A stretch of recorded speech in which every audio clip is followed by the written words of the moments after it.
Welcome to NAIOMT. This is, this course as level 1. It's part A, so it's the Lumbopelvic Spine.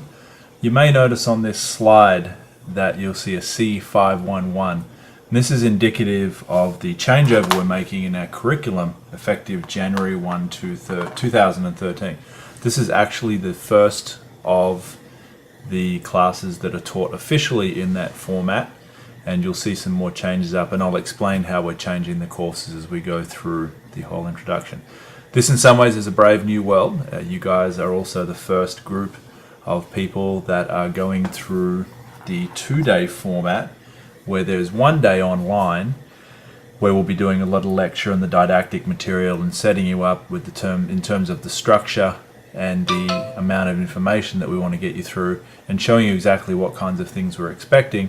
And then there'll be 2 days on site, which will be the traditional technique-based classes, but it'll also be taught in a case-based problem-solving format as well. It won't be so much of the lecture/lab/lecture/lab. We're going to really try and integrate the learning that we're trying to introduce in this part of the course. So I hope you'll come through it with me. I'm really looking forward to teaching it. And please let me know if you have any concerns or problems as we go throughout. So let's talk a little bit about exactly how this course is put together. As I said at the outset, there's going to be 2 components. There'll be an online component and an on-site hybrid component. Everything's going to be run through box.net, so you'll have already received an invitation to a course folder and a small introductory letter that you would have received from the site coordinator, and that'll take you to a folder setup which would have obviously got you to this file. The online component will be a short series of PowerPoint lectures which will be available by link through box.net, and they're all sequenced. So this is the first one. If you've got this far, you've done very well. Congratulations. And now what you're going to do is just listen to this one, and then there's a sequence of lectures, 7 or 8 lectures after this, which are all available on YouTube, which you can access by touching the links in this same folder that you've been to. Each of the lectures will probably be about 20 to 30 minutes long. I'll also give you some reading to do with most of them, and most of the reading in these lectures will cover the background theory and prepare you for the on-site. Traditionally we would have done all of this in class, but there's been a very heavy demand for this type of learning structure so that you can do this at home. And of course you'll have opportunity to ask questions, and we will review this information in the on-site component of the class as well. After each of the lectures you'll have some directed learning activities, which will be in the form of either a short multiple choice question exam or some different activities, and I'll direct you to those in the lecture. They're non-graded, you don't have to do them, they're self-directed learning activities. Obviously the more of them you do, the easier you'll find things as we go through the course, but there's no have to do it. It's just at your leisure, and you will still get obviously the credit hours for this part of the course. You'll have access to the materials indefinitely. They won't go away when the class does. You'll have the ability to access those for a long time afterwards. Once those are done, and then traditionally you'll get those done in a week or 2 before the on-site. And then the on-site, once we get to the on-site, we'll take a lot of the theory for granted, but we'll obviously spend the first couple of hours at least going through this and answering questions and directing some of the learning. But obviously if you've done the lectures, and I'd really like you to do the lectures, then you'll be coming to the course prepared to engage in the learning activities, the active learning techniques rather than the more passive ones that have traditionally been the case. On-site we'll be dealing with cases of real patients and teaching you how to deal with them. We'll be teaching you the technical competencies and giving you a lot of time to practice, as well as doing some targeted lectures to review some of this course material. There'll be some testing available, but what we're mainly trying to do here is integrate the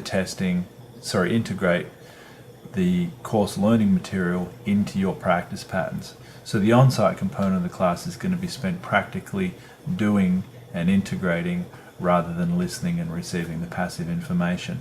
So this is hopefully we'll find it a much more effective way to learn, and it does match up with the adult learning models of the literature. So we'll see how it goes.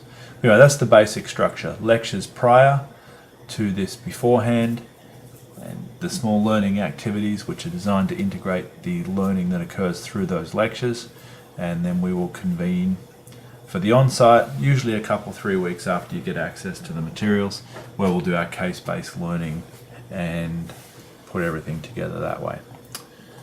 So, moving on. So just a little bit more on the online format. As I indicated before, the entire course is run through box.net, and if you've got this far, you've obviously worked out how to get that. It's a system I've been using for a long time, and I'm very happy with it. Especially for the pre-course component, rather than having hard copies of files and folders, I use links to YouTube where the lectures will be kept, and you'll have access to these for as long as you want to have them, as well as the learning activities as well. You will get a full manual when you get to the on-site component. That will absolutely be there, and I'm perfectly happy to help you whenever you need it, and I've put my contact details at the end of the lecture. This learning format has to this point been fairly popular with a lot of the students, so I hope you'll find it useful. Box.net's a very intuitive program to use, and I've had a lot of success with it, and I'm very happy with using it. So that's the basic format, and as I said, if you've been able to access it this far, then you've done pretty well. So thank you. Okay, so let's get right down to it. In terms of the online structure now, you're listening to lecture number 1, which is the introduction, this presentation, very short and just designed to give you a basic outline of everything that we'll be doing through the class. The second lecture is an introduction to clinical reasoning and the physical therapy manual therapy exam. This will introduce you to a very basic structure that we're going to use throughout the level 1 and level 2 courses, which is aimed at targeted subjective and objective examination processes and built around the idea of developing a hypothesis, proving that hypothesis, and it's built around deficiency. So it's going to be a very structural exam. I'm going to teach you a structure that we're going to use throughout the course when we're on site. Third lecture is a lecture on pain science based around some of Nikolai Bogdak's material, and this is essentially aimed at developing some structure and some patterning to identifying the behaviours of pain as we're going through the entire process. The fourth lecture is about the screening examination. We'll be showing you the components of the traditional NAIOMT scanning examination, and hopefully after the lecture number 2 you'll see exactly how that fits in.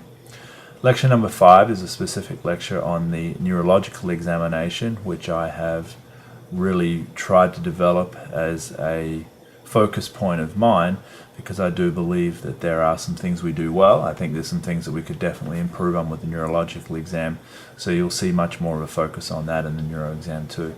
Lecture number 6 is aimed at giving you some just very basic structures built around how to apply principles of intervention, which will look at education and activity modification, and then looking at our physical interventions of manual therapy, exercise and modalities. But of course you're here at a manual therapy course, so we'll be focusing heavily on the manual therapy components of that. And then your lectures number 7, 8 and 9 are more of the traditional anatomy lectures. We're going to do some looking at some imaging studies to illustrate the lumbopelvic anatomy. And then there's some specific things I want to look at in the nervous system by Kobayashi and the physiology of nerve root degeneration and pathology as well. And the last one is lumbopelvic pathology there, lecture number 9. And the goal of lecture number 9 is to develop some scripts for you, to develop you some very consistent and not template, but just to develop some basic outlines of the various conditions that you'll see with the lumbar spine pathology.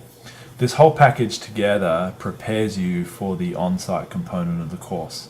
So you'll be able to assess a patient, make some decisions about diagnosis, and then develop a diagnosis, and then decide which patients need to be referred out, which patients can be treated, and exactly how we can proceed through the whole thing as a structured examination and treatment plan. So how do you approach this course? This is a different way of doing things, and I must admit it's definitely a different way of teaching for me, but I've had a lot of fun doing it, and I've really felt like we've gotten some good results. So in terms of how to approach this, what I'd do is I'd encourage you to spend some time listening to the lecture. The more of the lectures you look at and the more reading you do beforehand, the better prepared you'll be, and this allows you to learn at your own pace with your own style. A lot of people are very visual, very audio. A lot of people would prefer just to sit and take notes from the reading, and you have the opportunity to structure this however you want to do. I really would encourage you to complete the learning activities at the end of each lecture, and I'll be very specific with those within the lectures so that you know exactly what it is that I want you to do. Do take notes of any questions or concepts that are muddy or unclear to you, that don't completely make sense, and you're free at any time to contact me, and I'll give you my contact details in the next slide.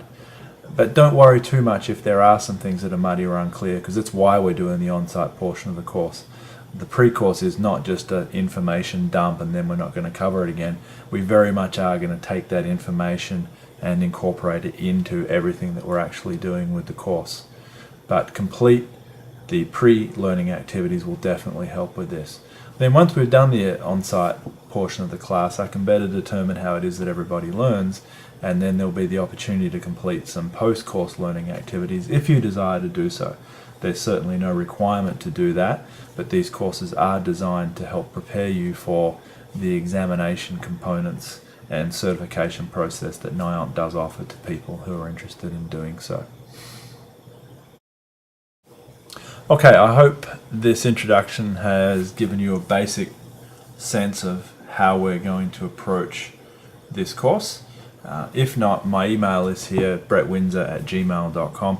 Please feel free to contact me with emails. If you would prefer to schedule some time to talk with me on the phone, I'm also extremely happy to do that. I do realize this is a new way of doing things, and although this is becoming the norm in educational circumstances now, you may not have had any experience with doing so. So look through the lectures and complete the learning activities, and I will see you on the on-site portion. We'll go through things, and I look forward to an enjoyable weekend with you going through all the material.